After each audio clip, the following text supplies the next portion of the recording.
네, 국내 이슈 체크인 한양증권 권충현 과장과 함께하겠습니다. 안녕하세요. 안녕하십니까. 네.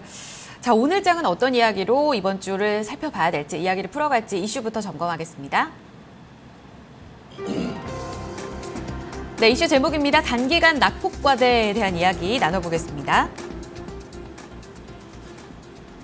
단기적으로 낙폭이 좀 과대해질 수 있는 구간에 진입했다라고 해석이 좀 될 것 같은데 저만 이렇게 걱정이 되는 건가요? 어떻게 보세요, 과장님? 모든 분들이 다들 걱정을 하실 거라고 생각을 하고 있습니다. 저도 뭐 개인적으로 주말에 굉장히 좀 걱정되는 주말을 좀 보냈었고요. 이슈는 뭐 단기간 낙폭 과대라고 가지고 나왔습니다만 일단은 뭐 상승 추세를 돌린다는 얘기보다는 낙폭이 좀 과대해지는 정도가 아니겠는가라고 좀 생각을 해서 이 이슈를 가지고 나왔고요. 네. 일단은 뭐 지난주부터 좀 보면은 일단 기대치를 상회한 미국 고용 지표가 좀 발표가 됐습니다. 그 영향으로 미국에서는 금리 인상에 대한 좀 우려감이 굉장히 커지면서 글로벌 증시도 굉장히 좀 하락폭을 키우는 모습을 보여줬고요. 금요일 같은 경우는 코스피 같은 경우는 한 20포인트 넘게 하락을 했고요. 외국인은 2,100억 정도 매도를 하고 기관은 418억 정도 매도를 했습니다. 코스닥 뭐 기관하고 외국인이 매수를 하였습니다만은 뭐 상승 반전까지는 못했습니다. 뭐 하락했다가 좀 올라오는 정도 수준에서 그치긴 했습니다. 다만 뭐 수급 자체는 크게 의미를 둘 수는 없는 정도의 수준이었다라고 좀 생각을 하고 있고요.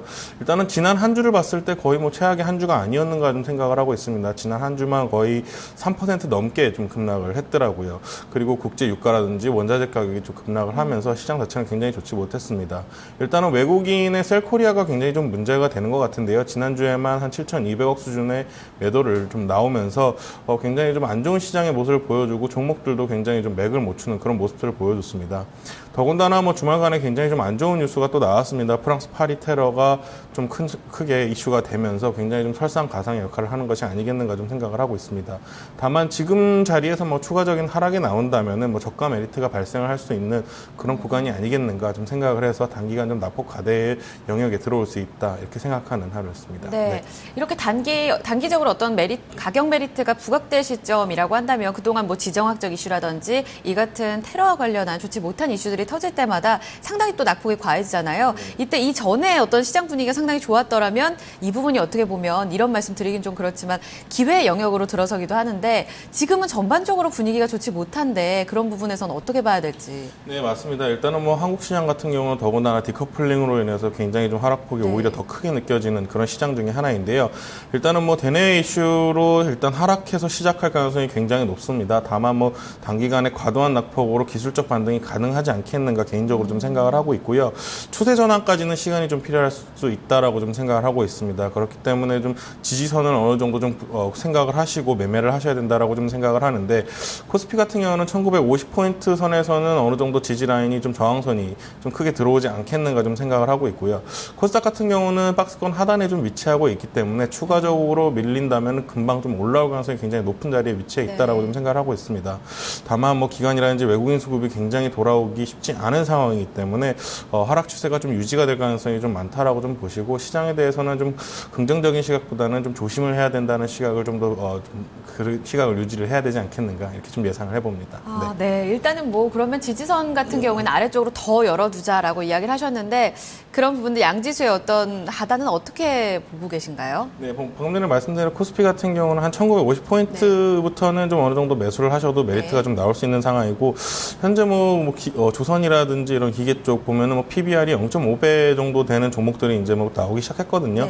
바닥권에 진입을 했다라고는 볼 수가 있습니다. 그렇기 때문에 뭐 추가적인 하락은 쉽지 않은 상황. 왜냐하면 펀더멘탈이 어느 정도 지켜주고 있기 때문에 그 정도 선에서 좀 어느 정도 지지가 될 것으로 좀 생각을 하시면 될 것 같고요.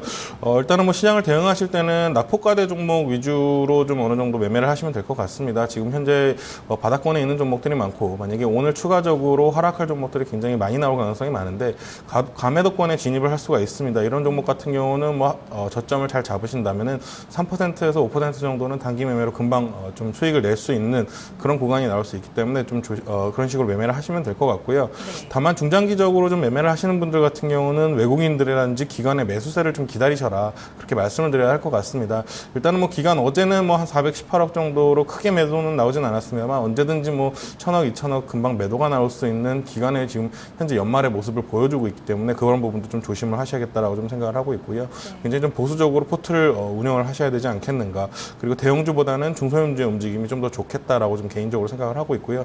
당분간은 공격적으로 좀 주식을 하시기보다는 좀 여유를 찾고 기회를 잡으시는 그런 모습이 좀 좋을 것 같습니다. 네, 대형주 쪽으로는 상당히 또 위축될 가능성이 조금 더 많고요. 이 같은 글로벌 이슈에 조금 더 민감하게 반응을 하기 때문에 이런 부분들은 좀 기다리셔야겠다라는 이야기를 드렸고요. 이와 더불어서 조금 더의 수혜가 있을 것으로 본다면 낙폭 상당히 과대한 종목들 그리고 중소형주 쪽으로는 조금은 단기적으로 기대를 해볼 수 있지 않을까라는 의견도 같이 드렸습니다. 자, 이번 주 전략에 참고를 해보시고요.